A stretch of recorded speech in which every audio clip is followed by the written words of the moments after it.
What's up, beautiful creatures? Welcome back to my channel. My name is Tawny Michelle. If you are new to this channel, hi, welcome. We are so glad you're here. I do a variety of different creepy, weird, different videos on this channel, like paranormal videos, true crime videos, videos about addiction, and things like that. If you ever have a story that you want to share, you can send it in. The email address is always linked down below. Let's go ahead and jump right into this video because it is so good. In this video, we are going to be going over a super creepy Reddit post. I actually read part 1 the other day and it was so interesting. They actually have 3 more parts now, so there's 4 parts in total. So I'm gonna read part 1 and part 2 in this video to you guys, and if you guys find it interesting, if you like it, if you think it's really great and you would like me to do a video on part 3 and 4, then make sure to give this video a big thumbs up and comment down below and let me know that you're excited for it or that you would like it. And let's go ahead and jump into this. The story is called Something is Wrong with My Fiancé, and this is part 1. I know it kind of sounds a little bit similar to that Reddit story that Haley Reese did, but it's not. By the way, this is on the No Sleep subreddit. Something really weird is going on and I don't know what to do. I have created this Reddit account to document my story. I doubt anyone can really help, but God forbid something happens to me. I at least want a record of what went down. There is no gentle way to open this up. My name is Nikki. I am 23 and engaged to a wonderful man named Mark. We live together in a small apartment on the top floor of an old house in a small town in mid-Illinois. Overall, we have a happy relationship. However, lately the stress of work and wedding planning have begun to get the better of us, and we have been bickering. Nothing relationship ending, but bickering nonetheless. Last Friday night, we got into a pretty heated argument regarding the budget for the wedding and money in general. Still a little heated, he had to leave for his overnight security shift at the hospital. He gave me a kiss and suggested I take a bath before bed, and told me we would look at the budget together tomorrow as he was off work all weekend. Saturday, I had to work a double shift at a local bar. I picked up this job to help pay for the wedding.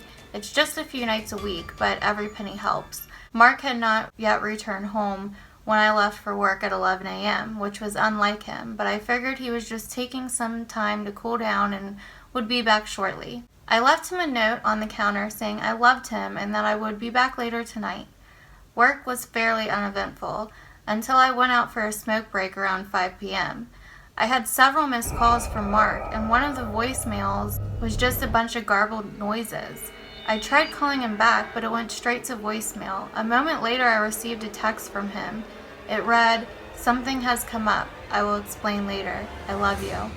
I returned home around 10 p.m. Mark's car was not there. Inside the house was slightly torn up. It was apparent that someone had been there and had been looking for something, but it did not look like we had been robbed. In the kitchen, "I love you too," was scribbled on the bottom of my note in Mark's handwriting. In the bedroom, his gym bag and some clothes were gone. Obviously, he had gone somewhere for the night. I tried not to be too upset, so I just had a glass of wine, picked up the mess he had left, and went to bed. Mark did not return all day Sunday. Every time I tried to call, it went straight to voicemail. I received a text finally around 9 p.m. saying that a shift had come available at the hospital and that he was taking it. Sunday shifts come with a nice pay bump and he knew he needed the money. Again, he told me he loved me and that he would see me tomorrow night. Monday, I had taken the day off from my regular job at the dog boarding facility in town. Mark and I were supposed to go out cake testing in the afternoon before I had to bartend that night, so I took the morning to sleep in. Around 9:30 a.m. I jolted awake when the bed shifted under the weight of a human body. Mark was quietly climbing into the bed next to me. "Hey," I croaked out groggily. "Where have you been?" He slipped an arm around me and kissed me on the forehead. "Bringing home the bacon." I started the coffee brewing. "What would you like for breakfast?" he said. After he left the room to start cooking, I woke up enough to process the situation. Mark doesn't cook, ever. It's not that he can't cook. He just tends to burn anything he doesn't oversalt. He must really feel bad about being gone all weekend, or he messed up bad. I wasn't sure. I wanted to know which it was. The rest of the day went smoothly. The rest of the week actually went smoothly, uneventfully. We went cake testing. Mark painted the bathroom. Everything was pleasant, nice, really nice, actually.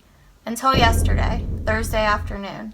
I was at the boarding facility filling water bowls for the dogs, getting ready to start wrapping up my shift. I had to go straight to the bar after I was done there. There was a knock on the door and in walks Mark. Immediately, the dogs all went crazy. Barking, howling, growling, pawing at their cages, all of them. Strange. Mark is great with dogs. Dogs usually love him. We retreated to the lobby to talk in quiet.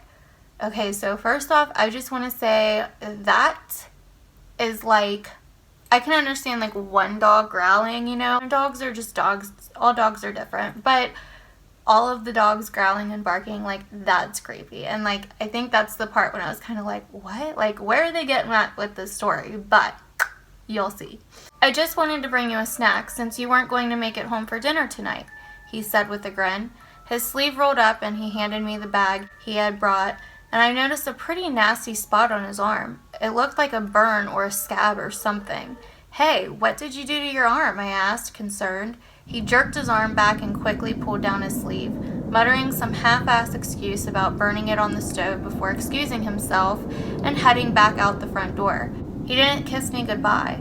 Later that night, I went out for a smoke break at the bar. I tried calling Mark, but it went straight to voicemail. He texted me saying he was on the phone with his mother and couldn't talk right now. Then my phone rang, an unknown number. Here's the conversation that followed. Me. Hello? Stranger. Can I please speak with Nikki? Me. This is she. Ma'am, my name is Detective Smith. I'm calling in regards to your fiancé, Mark. Is he there with you now? No, he's not. Why? What's going on? Ma'am, when was the last time you saw Mark? Earlier today. He brought me food at work. Why? Are you sure? Of course I'm sure. What is this about? All right, ma'am. Thank you. We'll be in touch if we need anything further. And then he hung up. The call bothered me the rest of the shift. Something just didn't seem right. But what investigation could they be doing involving Mark? I vowed to call that detective back and get some answers. But by the time I got off work that night, it was nearly 2 a.m. and I was tired. I just went home and crawled in bed next to Mark, deciding it would be easier to deal with it in the morning with a clear head. The owner of the kennel had given me the day off anyway. And that brings me to today, when I finally realized that something isn't right. I woke up this morning around 10 a.m. Mark was gone. He left a note for me saying he was going to the gym and would be back later. Does the man ever sleep? I took the opportunity to call Detective Smith back. The phone just rang and rang. I gave up and called the local police department directly. They informed me, quite confused, that they did not have a Detective Smith on the force. Then Mark's mom called me. She asked me how I was, how work was, how the wedding planning was, and how Mark was. She said she hadn't heard from him all week and that she was getting worried. But Mark told me he was on the phone with his mom when I called last night. I told her I would tell him to call her and then retreated to my bedroom. I packed a small overnight bag with just the essentials, a few changes of clothes, laptop, chargers, toiletries, and deposited it in the kitchen. Then, in a moment of what I can only describe as blind, thoughtless action, I returned to my bedroom and packed a second suitcase with some extra clothes, my important documents, anything I thought might be important. I stashed the bag in the trunk of my car out of sight. Then I sat in the kitchen and waited. Mark returned around noon with a smile. He asked if I had any plans for the day. This was the moment of truth. Remember, babe, I'm going with Kelly this weekend to check out that resort for my bachelor party. Oh, of course, Mark replied. How could I forget? You'll be back Sunday. Yeah, probably late, I replied with a smile. I gave him a kiss and headed out the door. I had lied, and it had just proven my fears. Something is wrong with my fiancé. I have no plans with my sister. My bachelorette party has been planned for months. Mark knows that. My Mark knows that. I called Kelly, my sister, in the car and told her to meet me at the hotel a few towns over. I told her that something was wrong and that I would explain everything in person. She booked the room using her husband's card so that no one could find us. We have gone over the whole story of the last week, inside and out, and she agrees that something doesn't sound right. This doesn't sound like Mark. I'm sitting here typing this out to you, kind folks, while she runs to pick up some food and supplies. Tomorrow we are going to the police station to follow up on this Detective Smith call and see if they can help me. From there, well, I guess we will see. Wish me luck. The Life of Nikki. Now for part 2. Well, I'm still alive. Kelly and I are no longer at the hotel. We decided moving locations might be best, just in case, especially after the events of today. We're staying at a cabin in another nearby town for tonight. I left my car at her house, again, just in case. Mark doesn't know what kind of car she drives, seeing as she just bought a new one. This morning, Mark called me to see how things were going. He said that he was going in for a meeting with his boss in a few hours and that he might be going up north to Chicago for training next week, if he gets the promotion he's being considered for. I wished him luck and told him that I loved him. We took off for the police station. By the time we got into town, Mark would have been in his meeting. At the station, things got odd. At first, they gave me the same runaround as they did when I called yesterday. They told me again they had no Detective Smith on the force. They told me that they couldn't release any information about open investigations, even if they were investigating Mark. They told me they could, however, assure me that Mark was not under any investigation at this time. When I showed them that they had called me, things took a turn. They started taking me a little more seriously. They did a system search of the number to ease my mind, and then Kelly and I were quickly ushered back into the office where we were introduced to Detective Jones. Detective Jones informed us that the number that had called me belonged to a Detective Ian Smith from a county about 2 hours north of here. He had been passing through town on his way to visit family in Kentucky last Thursday. Oh, really, Kentucky? What the hell, girl? And he had never arrived at the destination. The last contact with his wife had been that he was stopping here for the night and that he would call her in the morning. Hotel staff report seeing him leave his hotel early Friday morning, apparently for a jog, and never returned. Detective Jones is investigating the disappearance. He asked me a lot of questions about the conversation I had with Detective Smith and whoever had called me off of his phone. He asked if I knew Ian Smith or if I had ever been to his hometown. He asked me if Mark knew him or had ever mentioned anyone by that name, where Mark was originally from, things of that sort. Of course I told him no. I have no idea who this man is, or how he got my phone number for that matter. He gave me his card and told me to call him if anything else happened. Mark called me to say he got the promotion and that he would be leaving Monday morning for a week of training in Chicago. I congratulated him and told him I would try to come back earlier tomorrow so I could see him before he left. He said to enjoy my time with my sister, and then he hung up to begin packing and prepping for his trip. Kelly and I settled in with a large glass of wine to try and process through what was happening and decide what to do next. Then the phone rang. It was Detective Smith. The conversation went like this. Hello? Can I please speak with Nikki? Who is this and how did you get my number? Ma'am, my name is Detective Smith. I'm calling in regards to your fiancé, Mark. Is he there with you now? What is this in regards to? Ma'am, when was the last time you saw Mark? I would like to know what this is in regards to so I can contact a lawyer before I speak with the police. Are you sure? If this is a prank, it really isn't funny. Long pause. Tell Mark Chicago is a beautiful city. Good night, ma'am. And then he hung up. It's not lost on me that this was almost the exact conversation verbatim as the other night. He asked the same questions in the same order no matter what response I gave. The last thing he said chilled me to the core.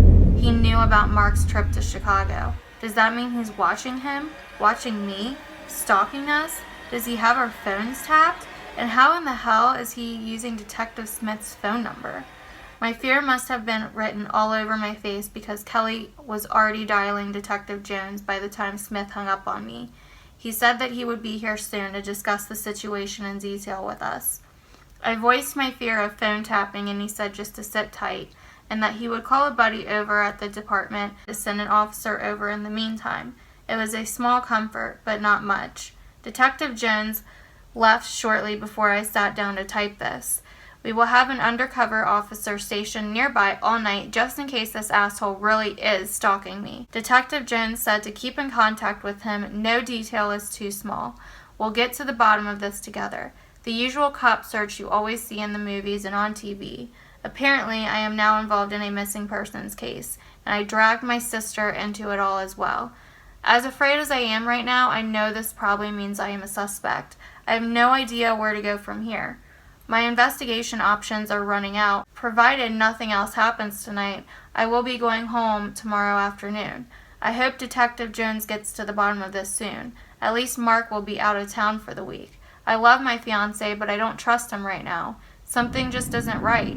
And now, I've wasted 2 days chasing down the phone number of a missing man who I don't know, calling me about my fiancé. What does Mark have to do with any of this? What do I have to do with any of this? Nothing makes sense. I just want my life back.